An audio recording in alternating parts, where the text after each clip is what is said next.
कोई भी जीते, चाहे हमारे पक्ष से जीते या उनके पक्ष से जीते, लेकिन ये जानबूझकर जो पहला पड़ाव राजनीति का होता है छात्र संघ चुनाव, वहाँ से सैकड़ों के तादाद में नौजवान ऐसे हैं जो विधायक, सांसद, मंत्री बने हैं, और न सिर्फ कांग्रेस में, बीजेपी में भी हैं, लेकिन बिना वजह मुख्यमंत्री जी ने न जाने किसकी सलाह पर ये चुनाव रोकने का काम किया है। आज जो हजारों छात्र इकट्ठे हुए हैं एनएसयूआई के पायदान पर, प्लेटफॉर्म पर, हमारी मांग है कि सरकार तुरंत प्रभाव से चुनाव कराए और पूरे प्रदेश में हम दबाव बनाएंगे। प्रत्येक जिले में हम इस सरकार को मजबूर करेंगे कि चुनाव कराए जाए। 2.25 साल से ये सरकार राजस्थान में है, ये ऐसा एक भी कोई काम नहीं गिना सकती जिसको ये कहें कि हमारी उपलब्धि है। हमारी सरकार में जो काम किए उसको रोककर ये कुछ शुरू नया नहीं कर पा रहे हैं, चाहे वो नौकरी की बात हो, चाहे किसानों को मदद करने की बात हो। आज इंजन डबल है, ये सरकार डबल इंजन की है, लेकिन पूरे प्रदेश में इस सरकार का कोई इम्पैक्ट नहीं है, सरकार का कोई सरोकार नहीं है, सरकार की क्रेडिबिलिटी लगभग खत्म हो चुकी है और इतनी जल्दी अपनी विश्वसनीयता को खो दे इस सरकार ने कर दिखाया है। बहरहाल हमारी मांग है कि छात्र संघ के चुनाव जल्द कराए जाएं, और आज जैसा एनएसयूआई के राष्ट्रीय अध्यक्ष जी आज जयपुर आए हैं, पूरे देश में मांग कर रहे हैं ना, राजस्थान में हर प्रदेश में मांग कर रहे हैं कि छात्रों को, युवाओं को लोकतंत्र के जो पहली सीढ़ी है वहाँ तक पहुँचने के लिए आप पायदान दें, प्लेटफॉर्म दें।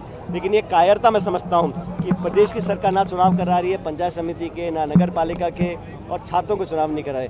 ये डरते क्यों चुनावों से? चुनाव कराएं, हार जीत होती रहती है, तो ये डर के माहौल में चुनाव ना करवाएं, ये सरकार को मुझे लगता है बैकफुट पर है। सरकार हमारी बात को मांगने के लिए मजबूर करेंगे और छात्रों को चुनाव कराने पड़ेंगे। और एक बहुत बड़ी चीज आपने की आज सहनशीलता, संयम और मधुर भाषा, ये बहुत जरूरी है। बिल्कुल सही है। मैं तो नौजवानों को बोलता हूँ, जितना जोश उनके अंदर है उसको सही दिशा देनी चाहिए। नौजवानों की जो प्रतिभा है, जो जोश है, जो उत्साह है, जो आत्मविश्वास है, उसको नाप तोल का प्रयोग करना चाहिए और विनम्रता, सहनशीलता को कमजोरी ना समझें। छात्रों में जो आज जोश है, मैं नहीं चाहूँगा कि हमारा कोई भी नौजवान कानून की सीमा को लांगे या कोई ऐसे अपशब्द बोले, क्योंकि शब्द बहुत महत्वपूर्ण है राजनीति में। इसलिए मैंने शुरू से ही बच्चों, नौजवान जो लड़के कॉलेजों और यूनिवर्सिटीज़ में हैं, उनको कहता हूं कि अपनी ताकत दिखाएं, प्रदर्शित करें, एहसास कराएं, लेकिन संयमित होकर, सीमाओं के अंदर रहकर। और राजनीति में आपका आचरण, आपकी बोली, आपके शब्द बहुत मायने रखते हैं, तो उसका शुरू से ही उनको पालना करनी चाहिए। लंबे समय से आप ये बोलते हैं, लेकिन जब भी आप ये बोलते हैं इसे व्यंग माना जाता है।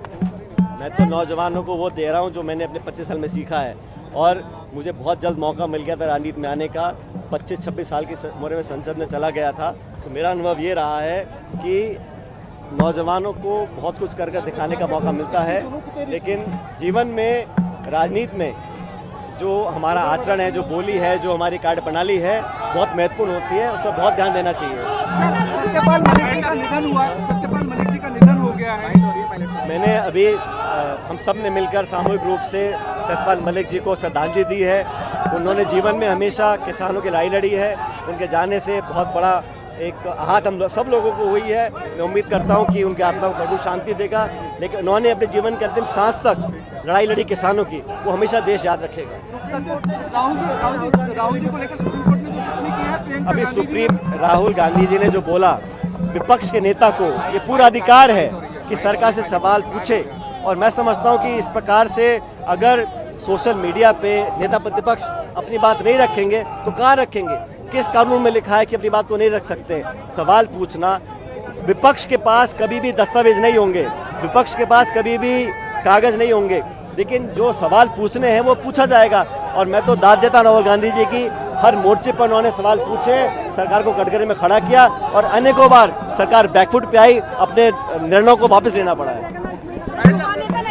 आज के प्रदर्शन को लेकर भाजपा का बयान है कि कांग्रेस ने बंद किए थे चुनाव हमारे समय के बंद नहीं हुए, और आने बाजी है।